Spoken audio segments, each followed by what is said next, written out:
G'day fans and welcome to another exciting episode of DNA Reviews, the Book of Boba Fett. We're here talking about Chapter 3, the episode that has polarised the planet regarding things in it that have just sort of worked or not worked. It has made fans happy, it has made fans completely mad, but tonight we're going to go through it in detail to see what we think. But Mr. Aaron, how are you going this evening, old son? I'm going well. I didn't recognise you. You haven't got a mask on. Exactly right. Well, I didn't recognise you because you've got the brand new hat happening there, looking very swish. All the ladies out there watching this episode are going, "Ooh, what have we here?" So yes, particularly groovy. So looking mighty fine, old son. Now, before we get too far into it, in 3 words or less, what are your thoughts regarding the Book of Boba Fett, Chapter 3? I'm not sold. That is actually 3 words. I completely love it. How good is that? So very, very cool. Now, because we have a tendency of like yapping on to all hours regarding this particular show, and we've got to say hello to Mr. Andrew's joined us, and good old Colin and Greg and Christy. Yay, team. We're going to be looking at this particular episode, and of course, there will be spoilers. We have to provide this up front. I mean, the episode came out last week. If you haven't seen it yet, then you're kind of going to be missing out. But yes, we will be talking about some very, very interesting stuff. What do you reckon, sir? Well, it's one of those things where we've had, a week to let it settle, and I'm still, like I said, I'm not sold. I don't know where this series is going and if I'm enjoying it as much as I hoped I would. What about you? I'm going to keep my opinions right through to the very end, and we'll see how we go. Now, what we've done, because the episode is broken up into effectively 2 bits, but that happened twice, the flashback stuff, the present stuff, and the flashback stuff. As always, we're just going to do the flashback stuff first, okay, just for sheer simplicity, and then get on to the present. So let's kick it off, shall we, so we know where we're at. So one of the first things we see in the flashback areas is the fact that good old a replay of the previous episode of good old Boba seeing Django fly off in Slave One. And I looked at this and I thought, oh, maybe it's what's happening is it's a slight case of the Luke Skywalker scenario where Django's nicking off out into the outer space on his adventures, but Boba's always been left behind. So maybe that's one way of saying that he's kind of like he's missing out. So emulating the situation that Luke had.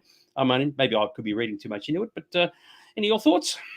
Well, I thought about this as well, and it kind of goes against what we know about Django Fett, because the whole thing, he didn't want any payment for working with the comedians. He just wanted an unaltered clone to raise as his son. So you would think that he would have been a spoilt son if that was kind of the attitude that he had. So it does make you wonder how long he was left alone and how often he didn't get to go and do stuff with his dad. Yeah, exactly right. Christy said that is it jumping, freezing and jumping. Hopefully it's just you, because if no one else has said anything, so with a bit of luck, it'll all resolve itself very, very quickly. But if we are freezing and jumping and doing a slight Max Headroom impersonation, we do apologise for that. But stick with us, because technology always works in our favour, as they say. And Gavin has said, "Cool shirts." Oh well, remember it's not the shirts, it's the bodies that are in them. Is that right, there, Mr. Aaron? I'm just happy shirts come in extra large. Very, very good. Good stuff. All right, so we head on back to the Tatooine thing, and I've got to say, one of the things that really did work in this particular episode was not only the imagery, which was really outstanding. I mean, they really went to town on this one, but the music as well. And if anything, this entire stuff with the Tusken Raider part and the Tatooine part worked exceptionally well. And I give good kudos to them for that. So did you pick up on that at all? Yeah, I think the whole series, though, you can tell that there's a lot of money and care into the direction and to the effects and into the whole image of it. There's no complaints from me at all about any of the Disney stuff, actually. I think it's all looked fantastic. Yeah. I did actually really like this. There's a whole lot of these shorter shots of Boba on the Bantha, herbing around and doing his thing. And I thought this was just kind of cute because they're becoming characters unto themselves, a boy and his dog, as I called it, or a Tusken and his massive. And, of course, you have to take note of the stick that he was carrying, because that it has a bit of a moment later on in the story. But once again, it's really just nice imagery. And I've got to admit, the way that they've portrayed the massives, the particular dog, you'd swear it was the living thing, because it just has its own characteristics, the way it sleeps, the way it sort of scratches itself when it's got an itch and all this sort of thing. So I've got to say that they've done a lot of really good work with these sequences. What do you reckon? It is interesting, because I was thinking the same thing. I don't know if you've seen the last couple of Predator movies where they've introduced sort of the Predator's dogs into them. And some of those, the scenes are very obviously just average CGI. But in this, it is a full character that seems to be there all the time, and the change between CGI and practical effect is just seamless. Yep, totally agree. So, yeah, like, and as you said, the quality of all the shows have been like really, really high, and it's definitely sort of carried over into this. Because like, sometimes you look at some of these scenes and you go, "How did they do that?" I mean, really, because it is like cinematic standard, and you go, "That's really, really impressive." So, with that in mind, Boba's on board his Bantha, and he heads off into Mos Eisley. And the thing that I first picked up on is the fact there's nobody around; the place is deserted. So. And we saw shades of this in Mandalorian, where Mos Eisley had become a bit of a ghost town, primarily after the Hutts had left. I think that was the thing. Once Jabba had been killed off, Mos Eisley kind of died off. And I really liked the idea that it was actually quite empty here. And I think a lot of people didn't even realize it. But you just know where you are, and it's just like, oh, this is like returning to an old friend, if you will. So that kind of really worked for me. How did it? Do you have the same feelings? I did. Maybe everyone's on their afternoon siesta, but it maybe is to do with the Pikes taking over and forcing a lot of the rabble out. Maybe could be, yeah. Maybe there are, because once the Pikes are in there, everybody else is buggered off. Which then, of course, brought it to this. So, two things. We saw a similar thing in the Mandalorian with the Stormtrooper helmets on the Pikes. What this Pike Syndicate? I just got the gag. What it tells us is this is now the Empire has now been defeated. So for all we know, the attack on the Death Star happened yesterday. Okay, and the Empire's crashed, and that was it. That's everybody's just sort of done the bolt with the stormtroopers leaving town. And of course, the ultimate gag. I don't know if you picked up on this, but Pelimoto from the Mandalorian is in the background with her 3 pit droids following her, which I thought was a nice little. It's cute. It's pointless, but it's cute. But what is interesting is now we know where we are time-wise. I mean, you would have thought even Boba would have said, "Oh, the Empire's crashed and burned." Who knew? Because it's not referenced anywhere within the show itself except for this one scene. Did you? What do you think? Well, I did wonder, because this is obviously around the same time what we've seen in The Mandalorian, and there obviously were still some garrisons of stormtroopers trying to, work things out on Tatooine or carve out their own sort of little fiefdoms with moths and things like that. I also did wonder if she was going to come back later in the episode, or if it was just like the tiny cameo, and it was just the tiny cameo in the background. Yeah, exactly right. And one of the things regarding the helmets on the spikes, and even I noticed this with the Mandalorian, a lot of people said, "Oh, someone's gone and killed all the stormtroopers and stuck their heads on spikes." But I thought, well, hang on, because the stormtroopers were recruits, it's certainly conceivable they just gave up. They said, "Oh, the Empire's fallen, the government's gone. I'm no longer a stormtrooper. Take off the armor, and that's it. They're free people." And they've said, "Look, here's my helmet. Do with it as you will," and they've stuck them on spikes. So it doesn't necessarily mean that all the stormtroopers were killed off. They may have just simply cleared out, left their armor behind, and someone said, "Oh, I'll just put them on sticks just because we can." So what do you reckon? Well, the thing is, I think with all the stormtroopers in the original movies, they were pretty much anonymous recruits. We didn't see any of them. So if you were a stormtrooper and they were hunting down like the last remnants of the Empire, all you have to do is like take your helmet off and say, "I wasn't a stormtrooper." Yeah, not me. Yeah, I'm completely innocent.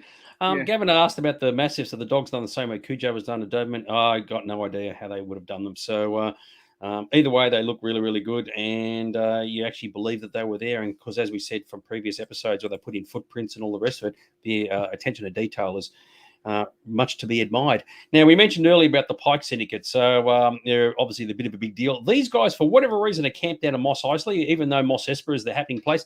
This dude, I don't even know who this dude was, but he was grouse. I really dialed into this guy. No mucking around. Business is business, right? And this really pushed my buttons. And for whatever reason, Mos Eisley is the hanging out space. And maybe you're right. Everybody else is cleared out because these guys are in town. And what do you reckon? Yeah, it was interesting. I wasn't sure if he was the leader of them that they released from the train the other week, and they've come back to negotiate. And he's like, "Oh, well, there's other people who are paying protection too."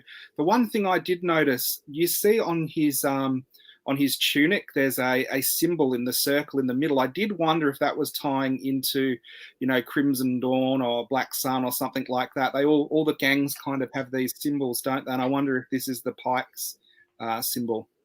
Yeah, I didn't think to look it up actually, but I believe it would be. They all do have their own individual logos. So, and as we discover later on, and we won't get into it now about how the Hutts are dealing with the Pikes, but I really like this sequence and how he says, "Okay, well, if you want protection money, the other guys are paying protection money. He's not going to pay protection money to two groups." And it's something about it really worked for me. And Yeah, and even when Boba first enters Mos Eisley and asks the Jawas, "What are the Pikes to their business?" They knew. They just said, "Yep, over there." And so everybody seems to know what's going on. And wouldn't that give you the sense of ultimate power to say, "Well, we've moved in and everybody else has moved out"? Obviously, Pelimoto is still creeping around. So we're assuming because this is set in the present, yeah, and she's still there, so she hasn't left yet. So yeah, so I guess that's one key thing. But very, very good. Anything else you want to add in before I move on to the next bit, which is actually quite intriguing? I guess we'll move on to the next bit because I think what I want to talk about probably involves the next little bit of flashback scene. So, all right, cool. Hang on. Would Boba have taken over Jabba's palace to make up for the expecting him to be paid for helping out with catching the rebels since Jabba became a bugger? He couldn't pay Boba. No, we still don't know what the motivation is as to why he's done it. Why Fett's decided to become a crime lord and move into Jabba's palace. Yeah, I don't know, but we can take some good speculation and good theories later on, and we'll cross those bridges when we come to them. Now, last week, Fett and his tribe, they attacked the train, the train Herbert across the desert. Absolutely awesome. Yeah. Okay, it's the Pike train. We said right there and then, the Pikes, they're not going to take this line down. And sure enough, the very next episode, we go, I didn't think this was going to happen so soon. And just when Fett happens to be out of town, which is exactly what happened to Luke Skywalker when you sit and think about it, shit goes down back at the home base. And of course, that just leads us directly into exactly, once again, from A New Hope. Fett comes home and the Tusken Raider camp is wiped out. And I thought this, aside from this beautiful shot, which I thought was outstanding, this beautiful pullback, it replicates exactly what happened in A New Hope. Is there anything you want to say? Well, it does. Going back to what I was going to say, do we think that the Pikes waited for Boba Fett to leave so they could attack, or do you think they would have just attacked anyway and he'd have been in the massacre? They didn't really spell that out, did they? Yeah, that's a very good point. You would have to assume they did not know he was not there. That's if you get my point. So yeah. You can imagine the guys on the train get back to, I assume, Manka Head. They get from there, they get to Mos Eisley. So this tribe attacked us. The Pike said, "All right, beauty." Now they've said they've obviously got the Nikto guards to go and do the thing. And just at that point, Fett's jumped on the Bantha and buggered off. Now the funny thing, of course, is the Bantha is as slow as a wet week when it comes to traveling anywhere. Yeah, so we don't know what the time frame is because it gives the impression he's at least going for a couple of days. A couple of days to get to Mos Eisley, a couple of days to get back because the Bantha is so slow. Why he didn't use a speeder swoop bike is anybody's guess because I think there's a couple of those that survived. But cinematically, it worked really, really well. And it was just like, exactly what happened in A New Hope. Luke's gone out, come back. Oh, my God, look what happened when I was away. And it replicates exactly the same thing. So I'm working on the assumption that it was just sheer fluke that Fett was out of town when the attack took place. You're right. Another barbecue, they seem to be the thing to do. So obviously, you want to see who made it and who didn't make it. And, of course, we see the leader is dead, which is fine. So that's all covered off. But we don't see what happened to the female warrior. That is not covered off at all. And it's just left completely ambiguous as to what her fate is. What are your thoughts on that? Well, I think last week we called it. I don't know when we were talking about how this is going to go. We said, it's not looking good for the Tuskens. I did think maybe the female warrior would have died, and they might have saved or taken the juvenile Tusken because obviously there's this father-son link happening. But when you see him throw down that Tusken Raiders sort of stick, like the gaffy stick, you kind of think, well, maybe Disney just don't want to show we're burning like a child Tusken Raider as well. So we don't know, do we? Yeah, so there's a couple of shots ahead, but I've decided to put that in. So, I mean, Disney don't like showing dead kids at the best of times, even if they are Tusken Raiders. So, as you said, maybe the showing of the stick earlier with the kid and showing the stick here getting put into the funeral pyre, maybe that's a way to convey what happened to the kid and his respective fate. What I wanted to cover off, just going back a little bit, when Fett first comes back, and this is the thing that surprised me, he had very little, if any, emotion to what happened. It was very subdued. And I thought, considering he sort of made the Tuskens a bit like his family, and that's been hinted in like the Camino flashbacks, I thought you'd get some kind of reaction. And it's like nothing at all, not anger, not upset. You know, even Luke, when he saw the last homestead had been destroyed, even though he sort of tried to keep it in check, he could tell he was one angry puppy. But here it's very, a little bit too cold, in my opinion. And I thought, sure, Boba Fett as a character has seen a lot of nasty things in his time, but still, because he had this unique connection to these people, and assuming the kid is dead, I was really surprised by this. It just seemed to be a bit, Emotionless. What do you reckon? Well, this is one of the things maybe I'm having a little bit of problem with the show. I think the pacing is off, where I think after we spent so much time with the tribe, coming back and they're sort of killed and that's it, it doesn't seem like there's enough to breathe. And this might be because they're half-hour episodes and they could have been better at 45 minutes or an hour. I guess because it's flashback, they can do the story in just the important set pieces. But then when you're watching it as an audience member, you are just seeing the important set pieces and it feels like you're missing the slow bits in between sometimes. So this is where I like the flashbacks and I like the story, but it's not working so well pacing wise for me. Yeah, it's interesting. Some people have actually been quite annoyed that all this occurred off screen. So Fett's walked away, like we saw him last week. It's all great and wonderful. He goes off to Mos Eisley, comes back, and they're all being killed off. And people go, geez, that was a bit osh. Even though, as we predicted, it was going to happen. We didn't know it was going to happen so soon. I mean, by the same token, you don't want to sit there and watch as they're all getting sliced and diced and slaughtered and all the rest of it, even though you would have thought they would have put up a good fight. But yeah, I don't know. It's a hard one to say. But we did confirm that, yes, it was definitely the Pikes would have sent the Nikto swoop gang, which is called the Kintan Striders, for those who didn't know, because their home planet is Kintan, to kill the tribe. So there's obviously you put two and two together pretty damn quickly on that one. And obviously they're not afraid to say, this was us who did it. And you can understand the Nikto guys doing it because they lost their swoop bikes to Fett. So they were obviously pretty shitty in the first place. And he didn't kill him in the bar, so at Toshi Station. So they probably would have been more than happy to turn up and do the slice and dice on the tribe. And maybe they had some of the Pikes helping them as well. Who knows? But we said there was going to be retributions after the train attack, and we got that 100% correct. So, yes. What are your thoughts? I think what might happen where you were saying he's a little bit cold over this, I think he's internalizing what happened. And when he meets those Niktos again, you're going to see his full fury come out. Yeah, exactly right. Gavin made the comment about another barbecue, and ironically, that just fits in exactly with what we have here. Funeral pyres, mate, they are such a common Star Wars trope, aren't they? They just happen all the time. So nothing like burning some dead dudes when you got some here. So, but it's once again, it's beautiful imagery and all the rest of it. It happens at sunset and yada yada yada yada. So, but and you do know the one true barbecue was when the Ewoks were trying to have a barbecue and they were still trying to burn people. Yeah, exactly right. And if you ever get to see the cartoon Forces of Destiny, they're actually cooking a stormtrooper in the armor in that. So what can I say? So you could almost have a homage website called the Funeral Pyres of Star Wars because there's so many of them. And of course, we do finish with the situation of Fett leaving with his bantha. And as you said in the text there, that he's obviously going to go after the Nikto dudes, kick the living shit out of them. But he's not going to touch the Pikes because we know that happens because in the present, they're still around. So he's obviously not going to go with the Pikes. He obviously thinks that the Niktos are responsible, the Kintan gang, Kintan Striders.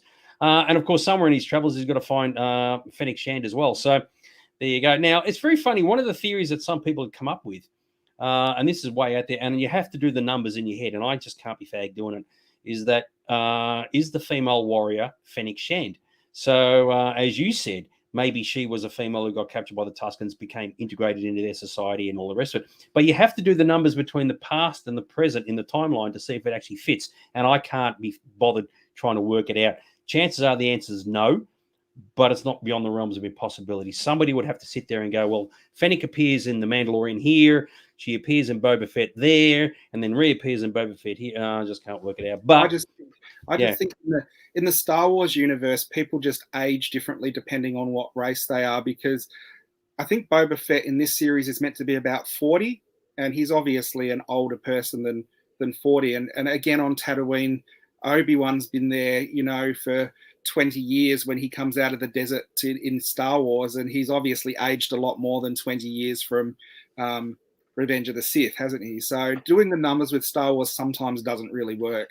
Yeah, and it's getting annoying at the moment. It's frustrating, not annoying, because with the show, Mandalorian's here, Book of Boba Fett's there, but it's split into two parts, and this one overlaps with that one. It's just, anyway, you'd have to sit and do the numbers, and I haven't, but I thought it's an interesting one because obviously Fennec at some point gets badly wounded, as we see in Mandalorian, and then Boba Fett fixes her up, and anyway, he has all the. Anyway, let's move on. It'll just drive me nuts. Do you think the female raider used an underground escape area? Probably not in the desert. There wouldn't be one of those. But clearly they didn't show her at all. So they showed the leader. They showed the kid's stick, which doesn't necessarily mean the kid has died, but they're certainly indicating that. But she herself is definitely missing. So there you go. So, have to sort of see if that she pops up again somewhere in her travels. Christy said, but the fires were well alight when he arrived. That would indicate that they're only just killed. Well, yeah, exactly right. So we don't really know. So we have to work on the view. The way the footage was filmed with all the big long shots with Fett on the bantha, you would have to work on the view. It's been a couple of days, as I said, each way from Mos Eisley and back again. So who knows? You may have just missed them just by that much. So anyway, that covers off the past stuff. So the Tusken Raider gang, or the tribe, they're out of the picture now. So whether there'll be more flashbacks to the past is anybody's guess as to what Fett does besides killing the Niktos, as we suggested. What are your thoughts on that before we move on to the present?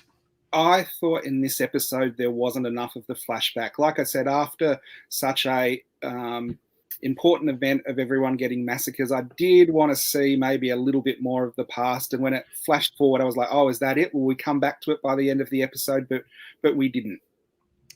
Exactly right. Very, very cool. All right, so that actually then brings us into the present. And of course, the thing I always love, and as I've mentioned here, so we see a Bomar monks, right? So just for clarification, the monk isn't the spider. The monk is the bit down here, right? And the spider droid is what just carries them around, right? Which is particularly groovy. But the funny thing is, whenever you have an external shot of Jabba's palace, or which is now Fett's palace, something always gets eaten. So in this case, the scurrier gets eaten by the wart, which gets eaten by whatever the order happens to be. So that was very, very always a bigger fish. Well, that's exactly what it is, actually, when you sit and think about it. Yeah. And in this instance, I thought of, like the scurry gets picked up by the bird, and then the wart, I think, grabs it. And it was very, very clever. So, don't go walking around Fett's palace, because you got to get used to changing it now. It's not Jabba's palace anymore. It's Fett's palace. But, yes, it's never going to end well. Christy said, yep, she cheered when she saw this. It was very, very cute, I've got to say. And he does the burp as well, which is kind of groovy. Right. So this is what I found funny, right? Fett is the new kid in town, and you think he would have been given a who's who in the zoo lesson before he decided to venture in to see the mayor and to see the major domo and go off to see Gaza and all those guys. So, it's a bit behind the eight ball. You think, I'm going to take over Mos Espa and be the Mayo, the Majo, whatever it's called. Give me the lay of the land. And it's 3 episodes in, and now he finally gets it. I thought this was Damio. I thought that was kind of stupid, but it was good to see what was happening. What do you reckon? Well, I was just thinking, they sort of don't respect Boba Fett, and from the first episode you can see this. Surely he is much, much better than, can you imagine the guy with the water issues going in and explaining this to Jabba the Hutt? Jabba and all these minions would just laugh and shoot him or put him down the Rancor pit. I was thinking the whole dynamic is totally different from what we've seen goes on in sort of the crime lord organization before. And you can maybe understand why he isn't getting the respect that he thinks he will get, because it's so different from the way Jabba would have handled the same situation. Yeah, totally agree. But we do get a layout of the land, right? So it's a good breakdown of the power groups. So the Trandoshan, so I put the images there so everybody knows who's who in the zoo. And you do see these guys in the trailer. So they're all going to get together at some point. So the Trandoshans at the top, the Aqualish in the middle, and the Klatooinians down the bottom, all controlling different parts of the city. So everything's focused on Mos Espa for whatever reason. It's not like, okay, is this the main capital of the planet now, as opposed to Mos Eisley, which used to be the bee's knees of the place. So anyway, it was good to see, at least as the audience, we got a rough idea as to what's going on now. So were you happy with that? I do think they keep name dropping the Trandoshans. I think we're going to get Bosk in this series by the end of it at some point. Well, you never know. I know a lot of fans are sort of keen on it. So we'll have to see what happens. So this dude turns up. I've forgotten his name, and once again we reiterated the fact that Tatooine was once completely covered with water. It didn't just have oceans, but it was completely covered. And which then prompts the question, well, where did all that water go? And that's why, if you're into this sort of stuff, you could probably argue that for whatever reason, Tatooine was knocked off its orbit, got closer to the two suns, Tatoo 1, Tatoo 2, and all the water just evaporated. But the fact that it keeps getting brought up is it's really interesting. So, what do you reckon? And Boba Fett actually cuts him off when he says, it's an interesting story, and he stops him. I reckon the Spaceballs turned up with Mega Maid and made off with the water like bandits. Yeah, totally, exactly right. And you're right. Mos Eisley was scum and villainy. What is Mos Espa? Well, exactly. Well, we'll get to that in a second, actually. So sit tight. We do get to see a grouse shot of Los Angeles at nighttime, and as you can see, all the action is in the bowl section of the city. So Esper is the way to go. I really would hope at some point, and I think it's unlikely, that we would see something to do with Watto's shop. I'd love to see Watto's shop reappear, and Watto's an old dude floating around that would push my buttons. This is where we're getting into an interesting part of the story, right? So the dude tells Fett that there's a fearsome half-man, half-machine gang floating around Mos Espa who intentionally add droid implants to themselves, right? Now, of course, when I heard that, I thought, oh my God, we got Reavers in the Firefly universe in Star Wars. And of course, the Reavers were real hardcore pricks, right? They're real bastards. Like, that is absolutely awesome. If not the Reavers, it's got to be the Borg. And that, of course, brings us to the ultimate Bantha in the room scenario. So we get into Mos Espa and we find that the gang is actually not the Borg. And other than being all human, they ride bloody Wiggles-inspired Vespers. And it has caused a huge furor in the fan base regarding this particular scenario. And it hasn't gone down well with a lot of people. Some people have accepted it. A lot of people haven't. And I guess we need to sort of discuss it ourselves. So what do you reckon there, Mr. Aaron? Oh, there is a lot to unpack here. As soon as I saw them, I was thinking Griff's gang from Back to the Future Part 2 with the hoverboard chase. And I tell you what, I think the hoverboards actually went faster than the Vespa, the floating Vespa things that they were on. If you were a hardcore gang who wanted respect in the seedy underworld of Mos Espa, you're not going to have rainbow-coloured Vespas that can't outrun, the mayor's just transport. And the other thing I was thinking, Boba Fett recruits these to go after him. Why doesn't he just use his backpack and end it like that kind of thing? I did wonder if it was some kind of loyalty test or something like that. Why is Boba Fett suddenly caring about the welfare of kids and recruiting them and things like that? Is it going to tie into the whole Tusken thing? For me, it was just out of character. I didn't really get what they were doing.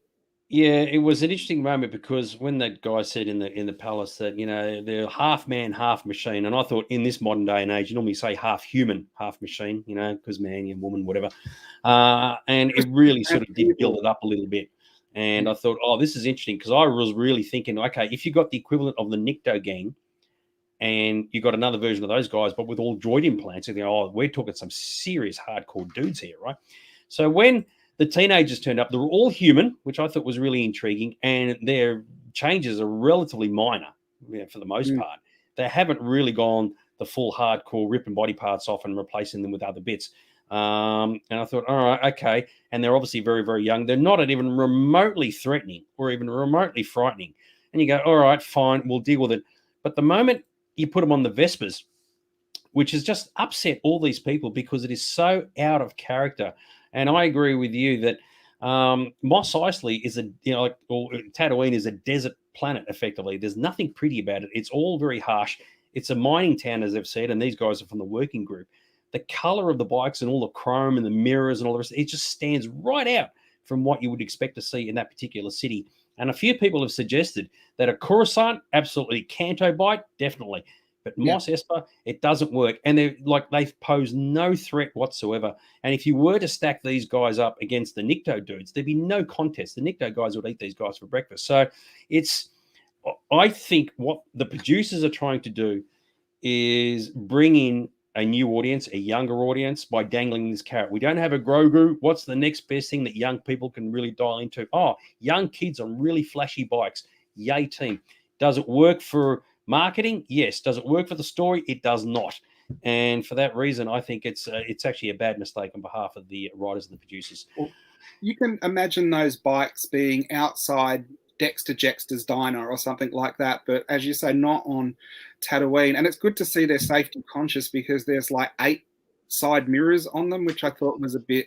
I was waiting for them to get ripped off or something in the chase, but the chase was, again, a bit lethargic. I thought it was a bit slower than I expected it to be. It just, I don't know, it just jarred with the series for me. Yeah, a couple of comments here. I'm just going to, because I missed a few comments. So Gavin is also, so I agree with you. When he said about droid implants, I was thinking the Borg. I mean, sure, he didn't want to have a Star Trek equivalent in Star Wars, but something along those lines. Good old Power Rangers. Yeah, well, that's the gag there, isn't it, really, when you sit and think about it? So, and you don't want to sort of be reminded of those particular things. Grant has said, luckily they didn't use pit droid parts because if they touch their nose, they fold up. Yeah, exactly right. Yeah, toot chugga chugga shiny Vespa. I didn't mind them as why can't anyone buy and own a new vehicle? For sure, but it's the argument is that we've never seen anything like this in any of the environments, right? So this is out of character. That's what it comes down to. It's out of character.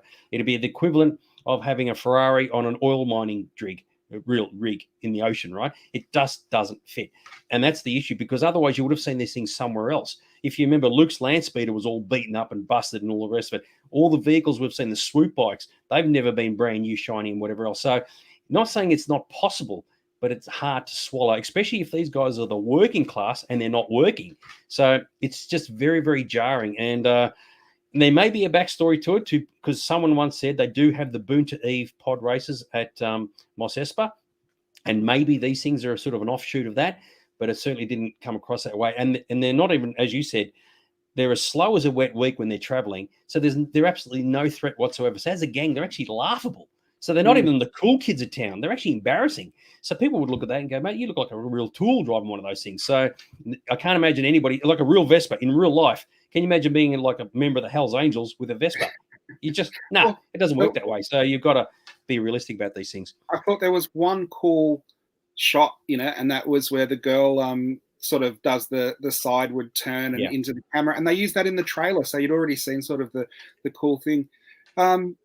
It's one of those weird things because I don't hate it. It's okay. It's like, but it doesn't fit into this series, not how I thought the series was going, kind of thing. And I'm sure there will be hot toys of all of this gang with the bikes that you can buy, So. Well, I'm glad you mentioned that because Deb, good to see Deb's joining us tonight. Maybe Disney is planning on selling themed motorbikes, and you're absolutely correct. From a merchandising point of view, you can really go for it, and I'm glad Deb's joined us, which is fantastic. Grant said one looks like a lot from Jin from Rogue One. Well, they're all human, and I don't know if he's referring to. There's only two characters who were named, and I think the girl's name is Drash, if I remember. And that's the one who has the Joan Jett look by maybe even Susie Quattro. So if you were to redesign this and say, well, in the real world, the real Star Wars world, they would be a lot hard-edged. There'd be alien as well as human. You just wouldn't have all human. And you can make them really nasty if you wanted to. And you go, oh, this is an antagonist we haven't seen before. It's something really left field. But it was so saccharine and so sweet, effectively, that I think a lot of people are struggling to accept it. So where are we here?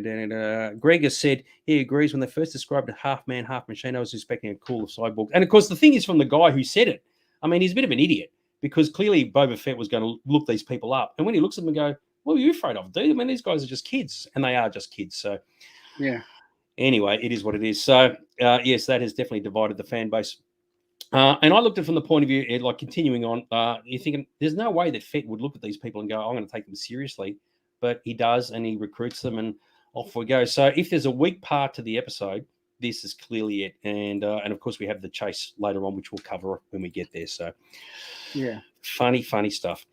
So I think I mentioned in maybe the first episode that maybe my idea of the series is it might be a Magnificent Seven, where in every episode Fett recruits someone different to do an ultimate goal at the end, but this was not the recruitments I thought he would be picking up along the way. Yeah, exactly right. So we'll have to see where it moves from here. But anyway, so moving on, as we will do, then all of a sudden the episode took a really interesting spin. Now, in the real story, I think that's when we went back to the flashback and we came back to the present, right? Fett's in his back to tank, and then good old Black Chrysanthemum comes in and kicks the living shit out of him. And I've got to admit, he was not a happy camper for whatever reason, because he's obviously been told to go and by the Hutts to go and kill him, kill Fett, and of course he doesn't. But this was an awesome sequence. From having the Vespa sequence into this, it's like two different programs. And this was great. Even though Fett effectively, is getting kicked to the shit house, he's still in pretty good nick by the end of it. But how grouse was this? This was a really, really good sequence. Yeah, and this is why, again, I don't know if it's the tone not working, where you get one tone in one scene and a totally different tone in another scene. I thought one of the Gamorrean guards was going to bite the bullet for sure, kind of thing. But it was a really well done scene, and Fett would have died if it wasn't for the people in the palace with him. Yeah, exactly right. I like this from Christy. It's amazing how the review goes longer than the actual. Well, that's the nature of what we do here, you know. Otherwise, if we just said that's good, that's bad, that's good, that's bad. Oh, well, look, we're finished in 5 minutes. What's the point of watching? So we like, as nerds, it's our job in life to analyze these things. So yes, and if you pick up something that we didn't pick up, then that's actually quite a good thing. So as I said, there, it's kind of handy that he's got a back to tank there if he needs to crawl back into it. But this was a really good sequence. Then the kids turn up, and I thought you got Black Chrysanthemum, right, comes up against the Vespa kids. And I thought, why wouldn't he just laugh his head off? I mean, they're not even a remote threat by any stretch. He's worked with Huts, for crying out loud. Having these kids turn up, it's like, no, there's no way in the world he'd be scared by that. And I thought he was just going to start laughing. No, I actually did. I actually thought he was going to start laughing. What do you reckon? I kind of thought, you know, Boba Fett has recruited these kids a day or so before. I thought it'd be funny if they took one look at him and go, nah, and turned around and left. Yeah, exactly right. So, I mean, yeah, I don't know. I just want to move on. Then Chrysanthemum sees the Gamorrean guards, these poor bastards, they walk in and they literally got the jaw-dropping moment, right? The jaws are dropped thinking, and you can just see in their minds and go, holy shit, what the hell's the deal with this? And, of course, Chrysanthemum sees these guys and goes straight for them. So clearly he doesn't like Gamorreans either, and that's when they have the big wrestle down the stairs and all the rest of it. So, I mean, somebody once asked, how did Chrysanthemum get into into Boba Fett's chambers in the first place? But, you know, we'll just move on from that. But, yeah, it was a good sequence. I mean, take the kids out of it, but I think it worked quite well. And it was good to see some good punch-ups going on. What do you reckon? Yeah, like he was obviously going to get some pork on his fork with those Gamorrean guards. But it is one of those things, again, where the pace of the episode goes from very fast to very slow and jumpy and choppy as to what's happening. And a lot of the sequences, I think, work really, really well as a sequence that you take out of context. But when you try and put it together, I think this is a very hard show for the editor who's editing these to get to flow nicely. Yeah, I'm agreeing with you on that one. It's a little disjointed, and you think some fan, when the whole series is in, will just recut the whole thing together and will go, oh, why did I just do that in the first place? So that's a very, very good point. But I thought it was a really good sequence. And Chrysanthemum, he's a bit of a hard ass. You know, they're bashing him up, and he's gotten stabbed, and he's got the bloody gaffy stick in the back and all the rest of it. But he took a licking, but he kept on ticking. So what do you reckon? Yeah, so it's one of those things. And I think when we go probably to the next thing we're going to talk about, it's something I wanted to ask you. I've asked you, but you didn't answer me. So we'll do it live on air because it's a question I have about Boba Fett's character. All right. Yep. No worries. That's okay. I'm still playing through stuff. Yeah. Gamorreans are good for crackling. Yeah, exactly right. Grant said he should have ripped off someone's arm. Well, yeah, because the guy, the Vespa gang, I don't know what they call them. I'm just calling them the Vespa gang.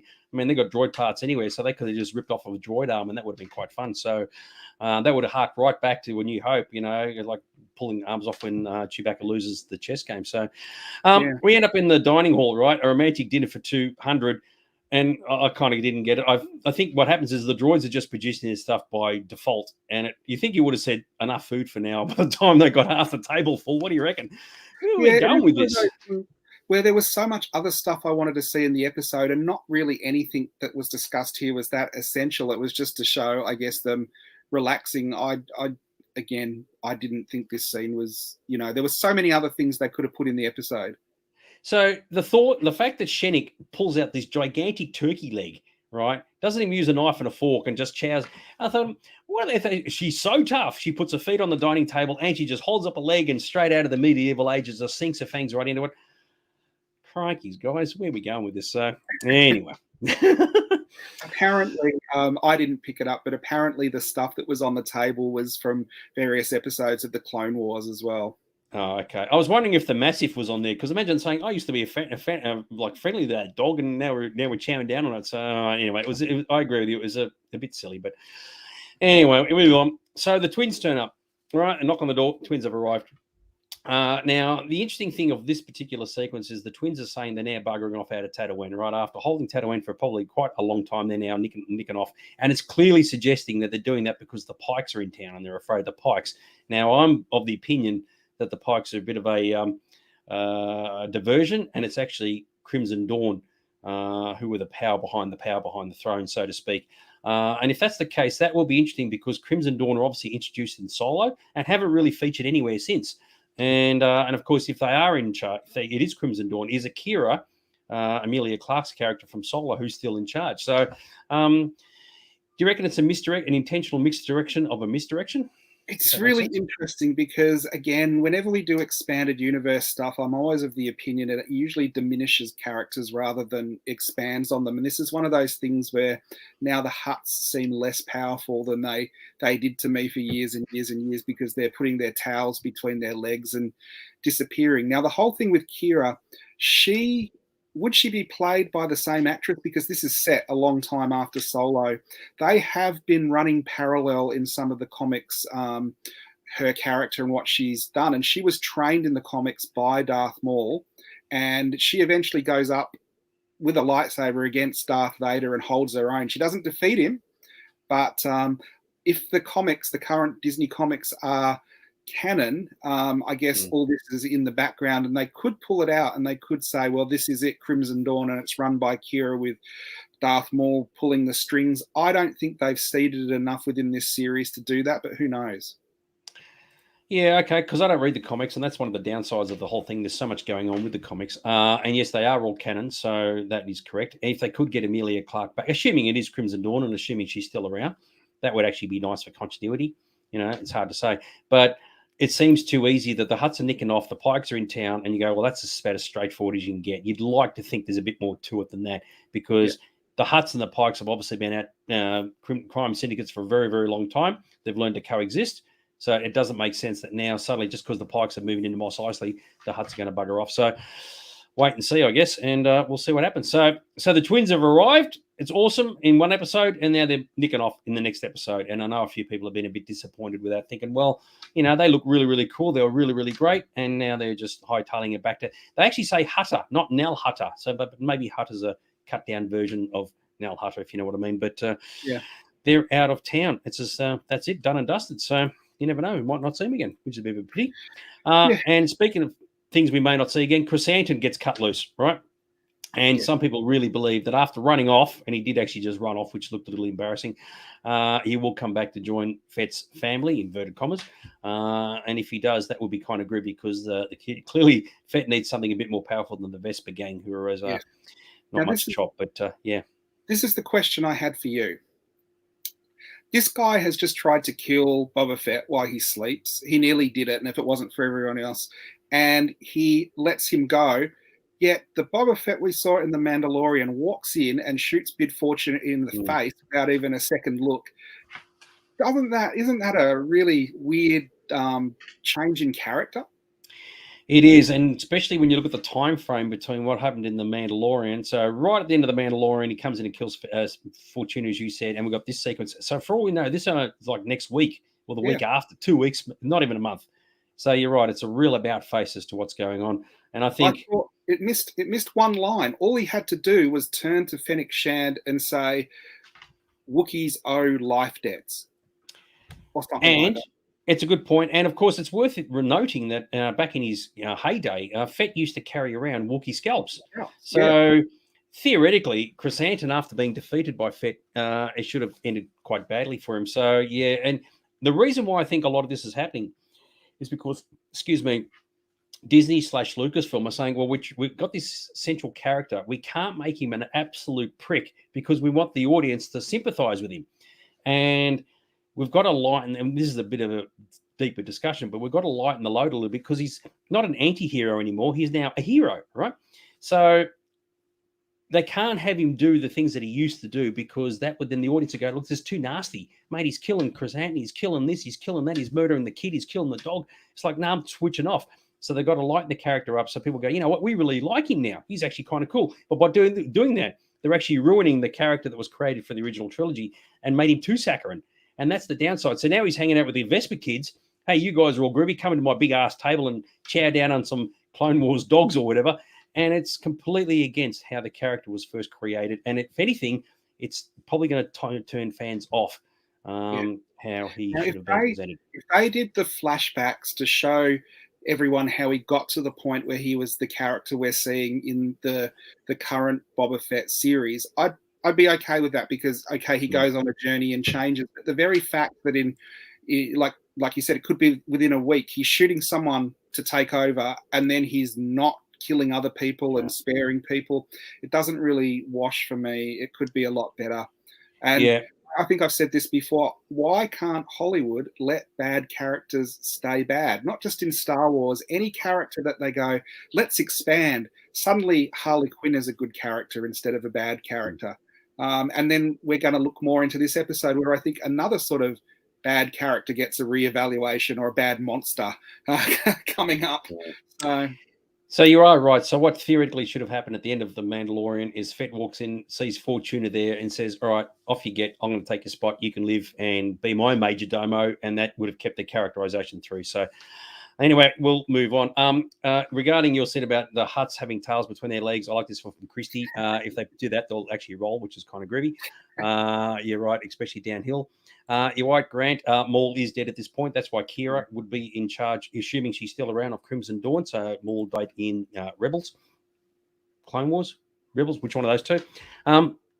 So yes, maybe Bib reminded him too much of Jabba. Maybe he did. You got to remember, Jabba didn't do anything bad to Fett. He actually employed him and gave him money. So there you go.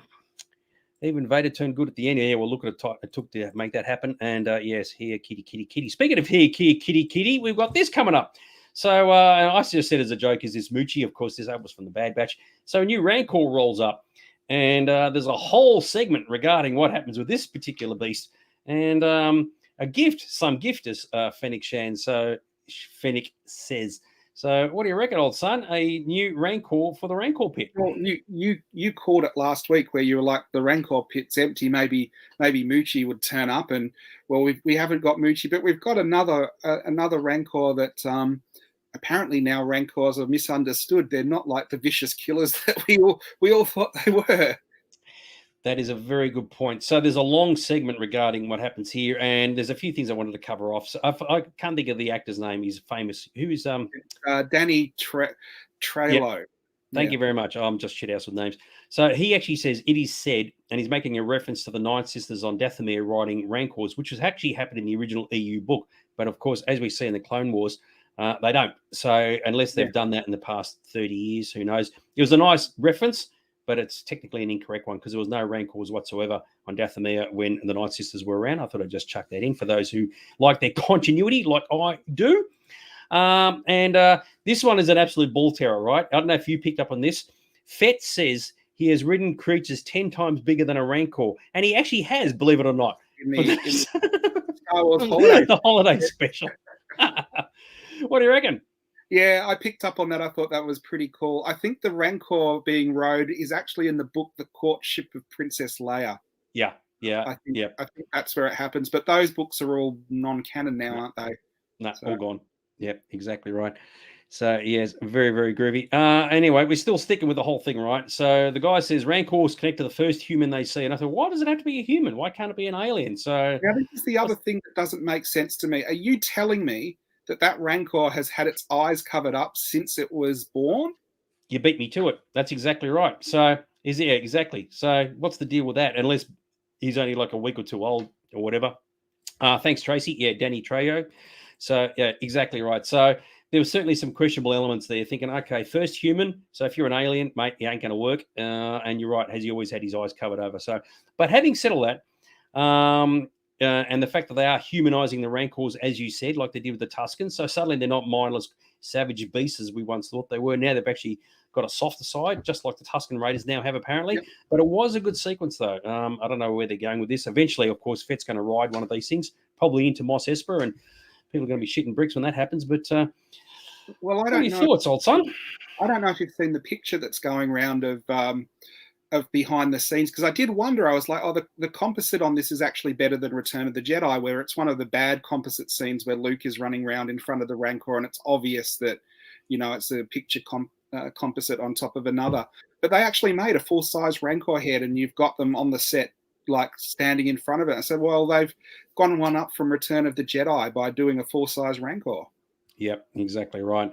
So Chrissy said you love the reference to the books. It was a good reference, but technically it's an incorrect reference. So and I thought, hang on, because I remember when I watched the Clone Wars, we're on Dathomir. We've got Night Sisters, but there's no Rancors at all. They don't even mention them. They didn't say they were parked in the backyard. Nothing. They just didn't get brought in. Maybe it was too hard to animate them at the time. I think what Lucasfilm have kind of said about all the legacy stories is they're there in the background, and if they ever want to use anything from them, they're happy to sort of pick and choose the bits they like. Yeah, I get that, but they already did that. That was the problem, right? They actually Yeah. had the Night Sisters, they had Dathomir, they didn't have the Rancors. Now, having said that, as I said, 30 years later, maybe they are writing Rancors now. And he did say it is said. So he didn't say they did. So anyway, it's a minor detail. Regarding the Rancor, to be fair, we don't know much about Rancors. No, it's exactly right. And that's why what they're doing here kind of works. You know, they're actually putting a humanized, for want of a better term, into the Rancors, and it works. There's nothing wrong with that, and it's all great and it's all wonderful. So, but is there a reason to try and soften then the nastiness of previously nasty characters, i.e. the Tuskens, now the Rancors, for a purpose to keep the audience happy? I don't know. So, having said that, the Pearl Bantha got to chow down on some Ronto meat from the kitchens. I thought that was a nice little reference back to the special edition of A New Hope, which is kind of gritty. Gavin said, has he ridden a Zillo beast? I don't think so. That was from the Clone Wars, if I recall. You're testing my memory there, Mr. Gavin. So, yes. Yeah, that was the one that looked like Godzilla that came to Coruscant, wasn't it? And you are right, Grant. There will most definitely be a Fett and Rancor toy double pack coming out at some point. Anyway, so that was the whole Rancor bit. It was nice. It was cute and wonderful. And we'll see where that ends up. And if he does call it Moochie, that would be kind of gribby. Meanwhile, back in town, right? So the Vesper kids, we're going to go pay the visit to Mock Shays, right? And as you can see, those bikes are really sticking out like sore thumbs. And, of course, the good old Mock has done the bolt. He's not in town. And his Major Domo, as you'll find later on, decides to do the Mickey Mouse and run off. So this does my head in, because, you know, Boba Fett was the cunning and sneaky bounty hunter that worked out that Han Solo was going to float away in the garbage, like, very ingenious to work that out, and he doesn't realize that the guys snuck around out the back and taken off. Exactly right. So remember in the first episode where Garza said, "Oh, you didn't come in with your the dudes holding him up in, like, what do you call the litter? There's a special name for it, the dice thing, whatever." And he goes, "No, I'll walk in on my own, right?" So now he walks into town with the Vesper gang. Do you reckon all those people back there are absolutely just cacking themselves laughing, thinking, is this the best that he can come up with? It does jar, doesn't it? It really, even in that picture, it does jar. And you can see, if there's a Lego set of that, they're going to sell 1 million of them, because kids are going to think they're colourful and great. So, as we said earlier, it's all about the merchandising. It is in this case. The Vespers are the most bright colours in the whole world, and that is literally the whole world of Tatooine. So, it's the best thing about we haven't seen, they all form together into a giant lion called Voltron. Yeah. I mean, they're not even like stylish looking. Like, at least swoop bikes and speeder bikes have a really spunky look about them, but these ones here anyway. Having said that, Gavin wants the green one. You're welcome to it, Gavin, because I don't think many other fans are indeed. And you're right regarding colours, apart from a saber blade. Let's hope we don't see one of those in this show. Anyway, there's a big chase scene. So the Major Domo's done the bolt. The Vesper is in charge. They're all travelling at like 20 k's an hour during this thing. Slow as a wet week. The French Connection, it is not. But it has all this classic 70s car chase tropes, you know, running past people and crashing into like sticks holding up, what do you call it, fucking levels and stuff, and crashing into the plants and knocking over robots and all the rest of it. And even what I thought was the Figure and Dan version of the Biff, you know, all this sort of business. It was like, oh, yeah, they just pulled out every one of the hat of these particular tropes. The little rickshaw that Padme and Anakin were in. But Dags and I had one favourite moment in this. I think it was your favourite, was it? You sent me the picture of it. Yeah, I'm coming up. Yep, exactly right. So it's this one here. Now, you can explain this one before I say my bit, but you go for it. Yep, so they're doing the classic bit where someone's walking across the street holding either a pane of glass or something expensive, and someone flies straight through it. But being in the Star Wars universe, it's a portrait of Jabba the Hutt, and it, of course, is the original Ralph McQuarrie portrait from the concept art of Return of the Jedi. So it's one of the better Easter eggs, I think, that they've put into the series so far. Yeah, and they've made a point of taking Luke out, because you'd think, okay, in this particular version, Luke wouldn't be there. And I thought that was interesting. Did you notice that? They took Luke out? Yeah, I did notice that. It is a little bit different with the lighting and everything, but I still, picked up on it straight away. I thought that was pretty cool. Yeah, because I thought in their story, they're celebrating Jabba the Hutt. They wouldn't be celebrating the fact that Luke came along and did his thing. And, of course, Luke was only there for a short period of time. So, it wouldn't have worked. So, that was good that they actually had that painting. And, of course, they crashed through that. And it's like, yeah, very, very cool. We finally get to the end of the car chase. And, of course, Aaron and I both discussed and agreed how this looked, and I'll let you explain this one. Yeah, again, the relation to Back to the Future, I would have thought it would be much better if he had slammed around the corner into a bantha manure hauler and he'd been covered in poodoo. But it obviously took a lot of tropes from different Hollywood things, like Dags was saying, from the ramps that magically appear so people can fly up them, and the different droids, like the C-3PO kind of droid who just doesn't get hit, and the pit droids and stuff like that. It was more impressive to me for all the little things hidden in it than the actual sequence itself. Yeah, sorry. I was trying to get the words out and I got myself all fumbled up, so I'm glad you covered for me, old son. But you are right. So he crashes here. Fett turns up, and then the Major Domo says, oh, no, he's off seeing the Pikes. It's like, well, why didn't you just say that? Why didn't you just say he was out of town, dude? You instead of doing the run. But, yeah, we both agreed the way this looked, it was straight out of the Back to the Future. And it would have been pretty funny. But it is why did he run? Why did he not say to them when they turned up, he's not here, he's out visiting the Pikes? Yeah, he's out of town. Yeah, exactly right. What's there to be afraid of? And I thought that was actually, a bit sad. And of course, as a chase sequence, I mean, obviously there's a lot of visual effects involved because the speeders are all like hovering and whatever. Even it was still disappointing. I mean, you look at the, it was like the fight scene from the first episode. That was disappointing. Like with the assassins, that was disappointing. The one from last week was really good with the attacking of the train. And then we get to this, and it just didn't cut the mustard. But anyway, not to worry. So we get our first spaceship moment for the series. I don't think we've seen a ship at all at any point in the story. Only and I looked at that. Of Slave One. Sorry, what? The flashbacks of Slave One have been about it, haven't they? Oh, yeah. Sorry, I mean in the present. So yeah, exactly right. Sorry. So we've got the first spaceship arriving, the Starliner. And the thing that I thought was interesting is, okay, all the Pikes are on board. Did they just travel like public transport? I thought they would have had their own ships for sure, rolling up, and then what would the equivalent of a luxury yacht? And I thought that was kind of bizarro. What do you reckon? I was wondering if they were getting reinforcements in now Fett's there. Yeah, but you would have thought they would have travelled on their own ships. They are a syndicate. They're a crime syndicate. It's like, does the Godfather and the Mafioso just decide to travel on a Qantas airline passenger in economy class? I thought this. I mean, it's a small thing, but I thought it was just unusual that they should be travelling public transport-wise. I thought that was just bizarre. What do you reckon? No? Yeah. So I don't know. I don't know if the Pikes have been developed enough this series yet to take them as a credible threat, because I still think the Hutts are more of a threat in my mind than the Pikes are, kind of thing. Well, I've got a longer history, that's for sure. So, and the last thing I wanted to bring up, I think, regarding this is that even in the Star Wars universe, there's still room for a public phone box. You reckon this dude would have had a mobile phone or something? Nah, he had to go and make a call, ring home with his English accent, and he even uses the word mate at one point, this guy. So, yeah, what do you reckon? And he looks like more a character from Wild Wild West than Star Wars. Yeah, I mean, there's another thing with the Vespa gang. If anybody says, "Oh, I want to get these costumes that these guys are wearing," yeah, good luck to you, because I don't think anybody's going to say, "Oh my God, that is the coolest thing I've ever seen." Realize that eye implant looks very much like the ones the Pneumodians had. You know, you see the one who's got both the implants on the in Phantom Menace. Looks very close to that. Yeah. So if there was more to it, like, you got the droid implants. If half his shoulder and all his body and half his head was all mechanized, it might have actually like Age of Ultron stuff. It probably would have looked really, really groovy. But anyway, and that, of course, has bring us to good old Mr. Fett himself. And a lot of people have been very critical, as we were discussing earlier, as being a bit soft, a bit stupid. And, of course, he's always taking his bloody helmet off, right? He's almost like it's a point of not even worth having. And, of course, if you know your history regarding the comics, they always made a point of saying, if you look here, no wonder you never show your face. And he says, this is my face. And, of course, that's what it was like in The Mandalorian with Din Djarin. And now with the Book of Boba Fett, it's the exact opposite. He's just got it off that often. It's like you might as well just throw it away and not use it. I have found myself almost yelling at the screen, don't take your helmet off. Even when he's in negotiations, surely he is more foreboding with the helmet on. Yeah, you would. Yeah, it's frustrating. Even though we know what Tamira Morrison looks like and all the rest of it, from a characterization point of view, it's unbelievably jarring.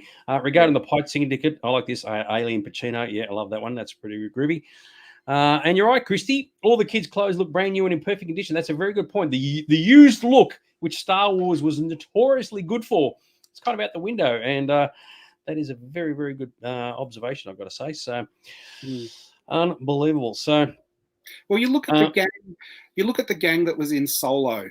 and they're on speeder bikes and going up against them on the train heist and stuff like that. That kind of gang in this would have been sort of more credible and more believable than the one that we've got, I think. Yeah, totally agree. Daniel said the melons are a reference from Rebels. You're right, they are, but I agree with Aaron. If you're going to go the Back to the Future route, you might as well go the whole route. And because you want your Major Domo to suffer for the fact that he did the bolt the way he did, and the Bantha Poodle and he spits one out, that would have been, if you're going to make a silly scene even sillier, and it was a silly scene, because it was not at all, oh my God, edge of the seat stuff, all this chase, how's this going to end? And and you're right, Fett could have easily just flown straight over the top, landed right in front of him, and whatever. That's why I thought, and now that we've said, like with the Vespa gang using droid parts, I thought, where would they get the parts from? And that's why I think, well, if you're going to see Watto shop, now would be the perfect time, and they walk in and go, I'm one of those, and go, oh, Nubian, we have lots of those. Yeah, right. Op shops and would be funny if they took it to Watto's shop and he pulled all the coloured parts off, and underneath they actually look like really cool speeders or something. Yeah, exactly right. So I think it's safe to say for a lot of people that the show was sort of bumbling its way through. We've got to this episode and it's taken a bit of a nosedive. It's really pissed a few bodies off. And you are right, as you said earlier, it's jarring for a few people as well, working out what's going on. Some bits are great and some bits are really quite disappointing. But if you're going to rate this out of your 10, what would you go for the good old Streets of Mos Espa, Mr. Aaron? Maybe a 4.5 for me for this one. Oh, geez, that's a harsh one, isn't it? So I was very curious to see what you would say. So I think the good bits outweigh the bad bits, and I would have gone for a 6, but 4.5, that's pretty damn low. So for me, it was. Christy, look at this one. Ep1, 9. Hang on. Ep1, 9 yawns. Ep2, 3 yawns. 10 plus yawns. Cop that. Oh, rating the show in yawns. I absolutely love it. That is fantastic. So yes, you're right, Christy. Fett could have landed the empty seat. That would have actually made for a pretty good sequence, actually. So yes, exactly right. I guess the thing for me is we're almost halfway through the series, and I don't know Fett's motivation or what he's trying to do in Mos Espa. Yeah, it's bizarre. So in the trailer, we know that he gets all the local dudes together because we see him and behind the table. And there's a big discussion there, and it's like, okay, that's cool. So he wants to start up his own crime syndicate. We get that with all the local dudes on board. But if there's no threat, go on. I do wonder, like, does he want to start a crime syndicate, or does he want to go legit? Because he tells the gang that he's an ex-bounty hunter, and it's not the life that they want to live. Yeah, I don't know. It's hopefully the writers have got this worked out, and hopefully it's something that people will believe. Because I actually said to someone the other day, and they agreed with me, if you took the Mandalorian series, the actual TV series of the Mandalorian, took Din Djarin out, replaced him with Boba Fett, right? For the most part, it would have been a fantastic show. So it's actually Boba Fett dealing with Grogu, trying to find the Jedi to hand Grogu back, leave the helmet on. It's exactly the same character. It's just the persona, just a different character. The Mandalorian, slash Boba Fett would have been a massive success, especially in the eyes of the fans. What do you reckon? I think I said to you that I think maybe the Mandalorian did start off as a Boba Fett series, and then when there was a backlash to the Disney movies, they maybe go, oh, maybe we don't want to do this with Boba Fett. We'll try it with a different character and see how it goes. And then the Mandalorian was so well received, they've gone, okay, we'll do Boba Fett. And it was really the methodical, ethical bounty hunter we had in the Mandalorian is more the character I expected Boba Fett would be. Yeah, so hopefully, look, we'll give it obviously a chance to sort of find its feet, but at the moment it's sort of teetering a little bit. And even Tracy said, our criticisms are not harsh at all, and we'll have to wait and see. So I can understand why Disney / Lucasfilm are going down new routes. It is unfortunate it's with a character that has such a great history. We'll cut it some slack. We'll see where it ends up. But I personally think the Vespa thing was a big mistake. Had he gone for a more of a threatening gang, riding more threatening bikes, the motorcycles, that probably would have been a bit more credible, because that currently the credibility's just gone out the window big time. But we'll have to wait and see for next week. What do you reckon there, Mr. Aaron? I totally agree. I think they could have taken that whole sequence out because it didn't add to the story. It just him saying he's out of town. So they could have concentrated on more of the Tusken Raider backstory, or more of what the politics of the crime syndicates on Tatooine. So I didn't hate the episode. I didn't love it though. Yep. No, I totally agree with you too. So there you go. All right, so we're going to nick off now. Obviously, the next episode is out in 2 days' time, and we will be back next Monday to talk about it. So there you go. In the interim, yes, enjoy the show, and we'll be back next Monday. Any final words before we go, Mr. Aaron? I'll be in Queensland, so the review will be from sunny Queensland. So your own version of Tatooine. Absolutely love it. Just go find yourself a nice colourful vest there and ride around going, oh my God, I'm a Star Wars character. How good am I? So there you go. Very, very cool. All right, we'll leave you to it, and we'll catch you next Monday. Okay. Good night, guys. Thanks for being here.